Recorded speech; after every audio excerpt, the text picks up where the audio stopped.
Hi world, welcome to this video. This is Tina from tinaheals.com, and today I'm speaking about an Aries ascendant, a Gemini moon, and a Sagittarius sun personality type. So if this is your combination, welcome to this video, and let's dive right into it. So the degree of the zodiac rising on the eastern side of the horizon at the moment of your birth is your ascendant degree, and the sign in which it falls is your rising sign, and you have that in Aries, right?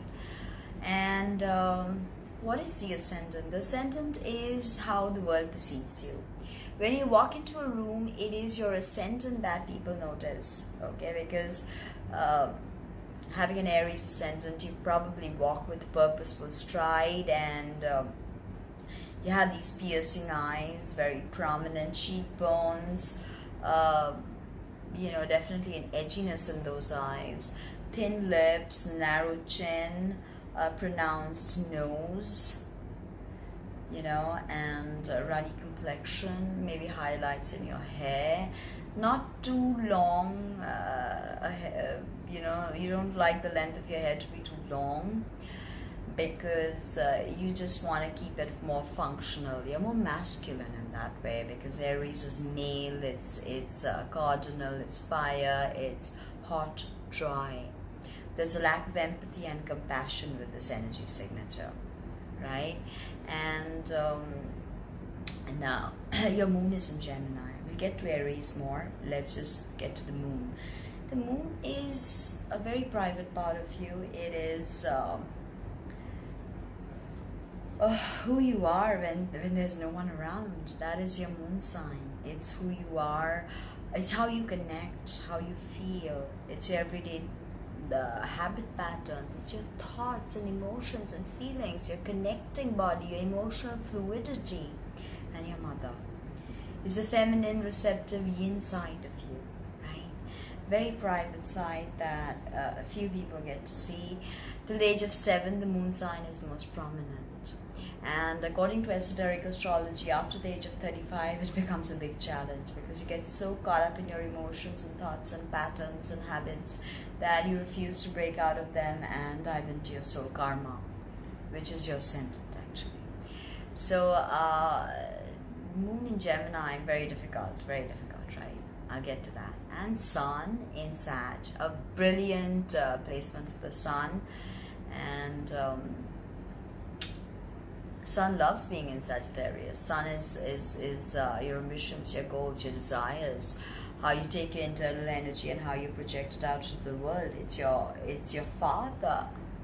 It's a very powerful side of your personality for sure.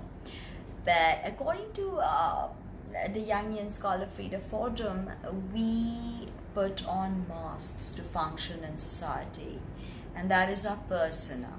Okay, and this persona is the ascendant. Okay, the mask that we put on. The moon sign is when the mask comes off, and you see us in our naked glory. That is the moon sign. And the sun is our external energy generator, energy projector, right? With an Aries ascendant, you definitely want things to be about you. You want to initiate new things, but you're not great at culminations. You're not great at emotions. You're not great at feelings and expressing yourself. Okay, you just want to skip from one experience to the other. You're swift in your movement. You have a fast metabolism. You can be temperamental, restless, impatient, tempestuous, boisterous. There's a lot of yang energy happening with this. Okay, a lot of male energy happening with this, right? Be careful of violence, accidents, gun violence, machinery. If you have a difficult Mars, be careful also of persistent acne. Aries rules the head, so problems with your ear infections, problems with your gums, teeth, eyes. A lot of Aries people wear glasses because they have problems with their eyes, and even fragile hair, because so much fire in this region can, dry out. And as I said, Aries is dry energy and hard, so it can, be quite problematic for long, thick, lustrous hair. Be mindful of that. Oil, cold pressed extra virgin coconut oil is great for that.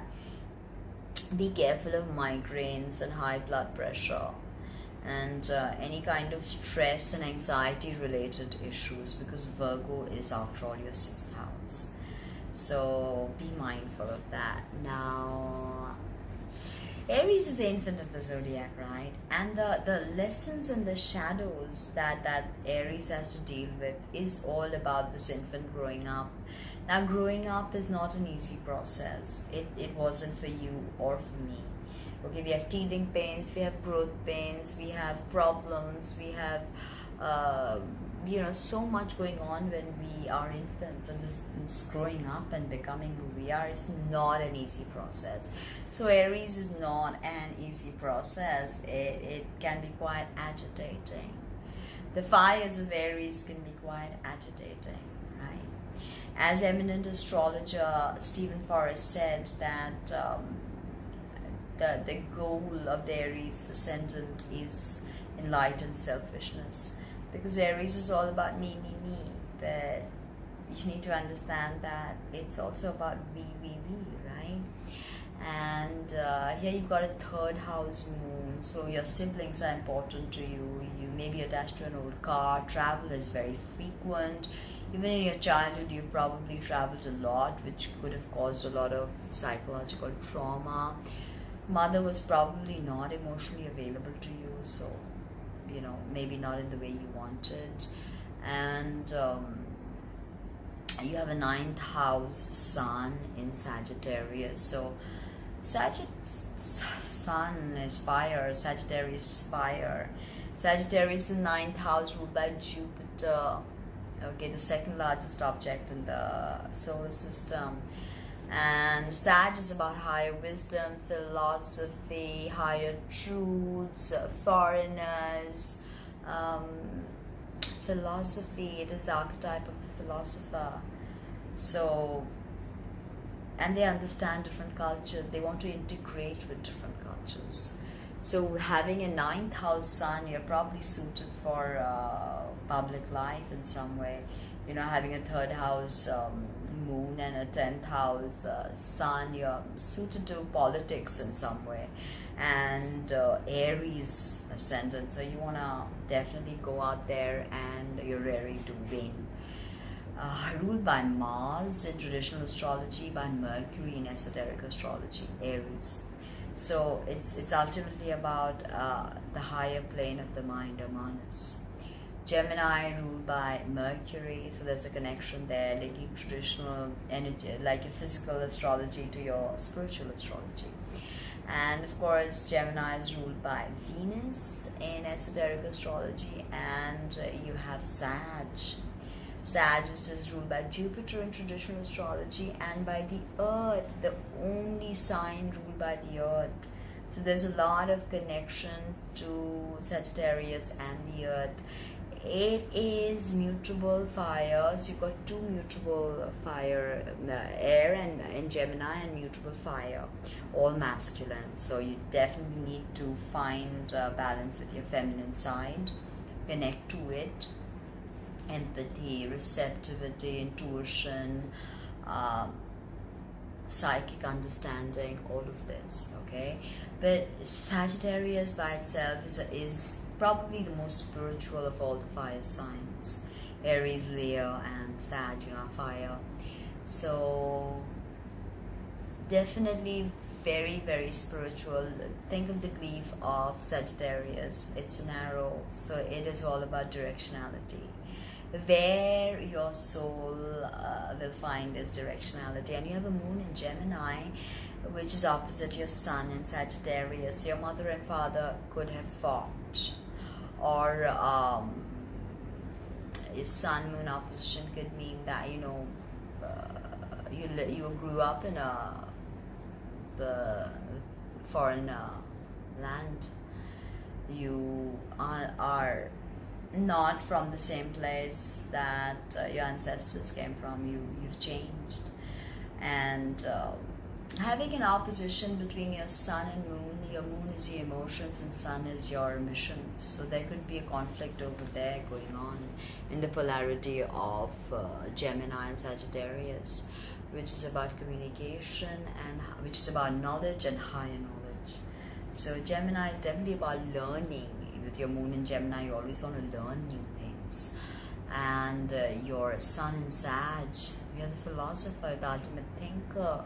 You want to integrate with people. But again, with Sagittarius, there's no grounding. You just want to shift from one experience to the other, the arrow going from one direction to the other. You have to find your directionality. And you have to find grounding with this. And you can be notorious to commit. Anyway, Gemini moon, Aries ascendant, and Sag sun. You can be like a commitment phobe. And you're always looking for the next best experience. And this can have people around you very hurt. Don't give in to your inner narcissism and your inner necessity to just, shift and move. Stay grounded. Find your grounding, and everything will open up. You have that higher Jovian ideology. You look at higher truths. You're spiritual. Sagittarius also rules religion. You could also be religious. Okay, but hard aspects could make you bigoted. And Aries, you are not afraid to say what you feel. And Gemini moon can have you very detached from the emotions and feelings of other people, that you just want to think of what's good for you, and you always know what's good for you. With Sagittarius, Aries and Gemini, you think you do, but ask your heart and it shall not fail you. Like, comment, subscribe, share, and let me know what you think. Thank you. Oh, visit my website www.tinahills.com.